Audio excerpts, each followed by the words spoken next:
శ్రీశైలం క్షేత్రంలోని కురువ సత్రం ఆధిపత్యం కోసం ఏపీ తెలంగాణ మధ్య వివాదం కొనసాగుతుంది. వైసీపీ ఎంపీ గోరంట్ల మాధవ్ జోక్యంతో ఈ వివాదం తారాస్థాయికి చేరింది.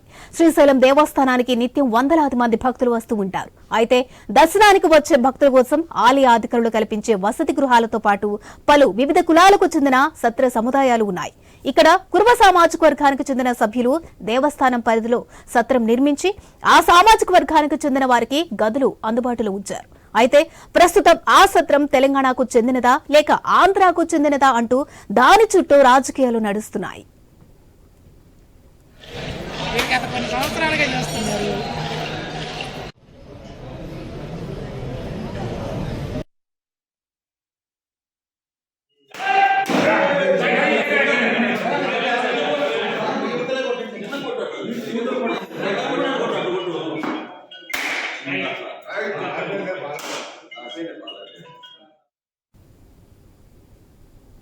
తెలంగాణకు చెందిన కురువ సామాజిక వర్గం సభ్యులు ఇటుక పేర్చుకుని కురువ సత్రాన్ని శ్రీశైలంలో నిర్మించుకుని గత కొంతకాలంగా భక్తులకు వసతి సౌకర్యాలు కల్పిస్తున్నారు. అయితే ఇప్పుడు ఈ సత్రం ఏపీ కురువ సంఘానికి చెందినదని తమకే సొంతం అంటూ ఆంధ్ర కురువ సామాజిక వర్గానికి చెందిన కొందరు తెలంగాణకు చెందిన వారిపై ఘర్షణలకు దిగారు.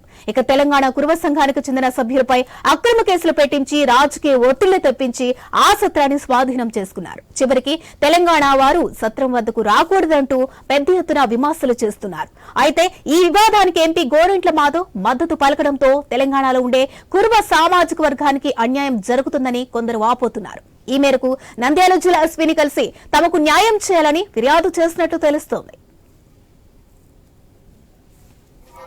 తెలంగాణ రాష్ట్ర కురువ సంఘం ఉపాధ్యక్షుడు నేను శ్రీ వీరప్రసాదం సదనం వాళ్ళు ఆహ్వానిస్తే ఇక్కడ దౌర్జన్యం జరుగుతుంది, మన మీద కబ్జా తీసుకోవడానికి మన సత్రాన్ని అని చెప్తే మేము మాధవ్ గారు పిలిస్తే పోతే అక్కడ ఆయన తన 50 మంది అంశాలతో మాపై దాడి చేసానికి ప్రయత్నించారు. నేను తప్పించుకొని ఇక్కడికి వచ్చాను. ఒక ఎంపీ అయ్యింది చట్టాన్ని గౌరవించాల్సిన వ్యక్తి ఆ చట్టానికి వ్యతిరేకంగా న్యాయ వ్యవస్థకు వ్యతిరేకంగా ఒక డిస్ట్రిక్ట్ కోర్ట్ ఇంజక్షన్ ఆర్డర్ ఉండగా ఇలా దౌర్జన్యం చేయడం చాలా బాధాకరమైన విషయం. ఆయన పెద్ద మనిషి అనుకుని ఏమనుకున్నాము, కానీ ఆయన తన చిల్లరబుద్ధిని చూపించుకొని మాకు ఇలా దౌర్జన్యం చేయడము, దాన్ని స్వాధీనం చేసుకోవడము, దాన్ని మాకు హత్యాయుద్ధం చేయడం మాత్రం ఇది చాలా బాధాకరమైన విషయం. నేను బన్నెబుచ్చప్ప శ్రీ శ్రీ వీరప్పస్వామి సదనం వైస్ చైర్మన్ మాట్లాడుతున్నాను. యాక్చువల్గా మేము నిన్న అసలు ఆయన గోరంట్ల మాధవ్ గారు 5 కార్లు వేసుకొని జనాలను తీసుకొని వచ్చిందని చెప్పి నాకు తెలిసిన తర్వాత మేము హైదరాబాద్ బయలుదేరడం జరిగిన తర్వాత మాధవ్ గారికి ఫోన్ చేసి అడిగాను. అడిగితే అతను ఏమన్నారంటే ఇక్కడ రాని మనం మాట్లాడదామని పిలిచిన తర్వాత అక్కడ వాళ్ళందరినీ పోగు చేసుకొని మా మీద దౌర్జన్యంగానేమో మా మీద కొట్టుతందుకు అటాక్ చేసే ప్రయత్నం చేస్తే మాత్రం మేము అక్కడ తప్పించుకొని మేము పోలీస్ స్టేషన్ పోయిన తర్వాత అక్కడ కంప్లైంట్ ఇస్తే మాత్రం కంప్లైంట్ వాళ్ళు తీసుకున్నారు, కానీ మాకు అక్కడ ఎటువంటిది మాకు అదే మన అక్నాలెడ్జ్మెంట్ ఇవ్వనందుకు మాత్రం మేము ఈఓ గారు పోయి కలవడం జరిగింది. అక్కడ శ్రీశైలం చైర్మన్ కలవడం జరిగింది. వాళ్ళకు కూడా మేము మెమోరండం ఇవ్వడము, తర్వాత నోటీసులు ఇవ్వడము, తర్వాత వాళ్ళకు కంప్లైంట్ ఇవ్వడం జరిగిన తర్వాత ఎస్పీ గారు నోటీస్కి ఇద్దామన్న ఉద్దేశం మేము ఇక్కడ ఎస్పీ గారు ఆఫీస్కి వచ్చాము నంద్యాలకి. ఇక్కడ కూడా అదే విధంగా ఇస్తున్నాం. మాకు కావాల్సింది అక్కడ మేము పోయిన తర్వాత మమ్మల్ని ఉన్న సిబ్బంది వాళ్ళు ఏ విధంగా మమ్మల్ని దౌర్జన్యంగా మమ్మల్ని కొడుతుంది వచ్చి మీరు శ్రీశైలం దాడి మీరు ఎట్లా వెళ్తారని చెప్పి మాకు భయం ప్రాంతం చేసినందుకు మాత్రం మేము ఏ విధంగా అటు నుంచి తప్పించుకొని ఎస్పీ ఆఫీస్ గారు రావడం జరిగింది. మేము శ్రీ వీరప్పస్వామి సదనం శ్రీశైలం సత్రం కార్యవర్గం ఇక్కడ నంద్యాల ఎస్పీ గారిని కలవడానికి వచ్చినాము. ఈ సందర్భం ఏమిటంటే గోరంట్ల మాధవ్ ఎంపీ గారు ఆంధ్రప్రదేశ్ వారు మా శ్రీశైలం సత్రంపై అక్రమంగా దాడి చేసి మా సత్రాన్ని స్వాధీనం చేసుకున్నారు. వారికి సత్రంలో ఎలాంటి భాగస్వామ్యం లేదు, ఎలాంటి విరాళాలు ఇచ్చిన వ్యక్తి కాదు.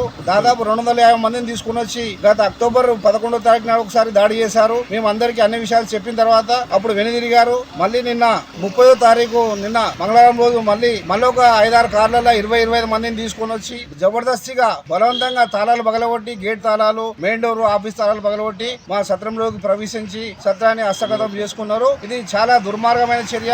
ఆయన తన స్వార్థానికి సత్రాన్ని ఒక వ్యాపార సంస్థగా చేసుకోవాలి ఉద్దేశంతో మా సత్రాన్ని దాతలు నిర్మించిన సత్రం అది. 74 మంది దాతలు, 70 మంది హైదరాబాద్ నుంచి దాతలు సహకారంతో నిర్మించింది. కర్నూలు దాతల సహకారంతో నిర్మించిన సత్రం ఇది భక్తులు శ్రీ బ్రహ్మరమ మల్లికార్జున స్వామి వారి మీద భక్తితోని భక్తులకు యాత్రికులకు అందరికీ అందుబాటులో ఉండాలని సత్రాన్ని నిర్మించడం జరిగింది. దాన్ని ఒక వ్యాపార సంస్థలాగా వాడుకోవాలని గోరంట్ల మాధవ్ ఎంపీ గారు దాన్ని దురుద్దేశపూర్వకంగా దాడి చేసి హస్తగతం చేసుకున్నారు. దీన్ని మేము చాలా తీవ్రంగా ఖండిస్తున్నాం.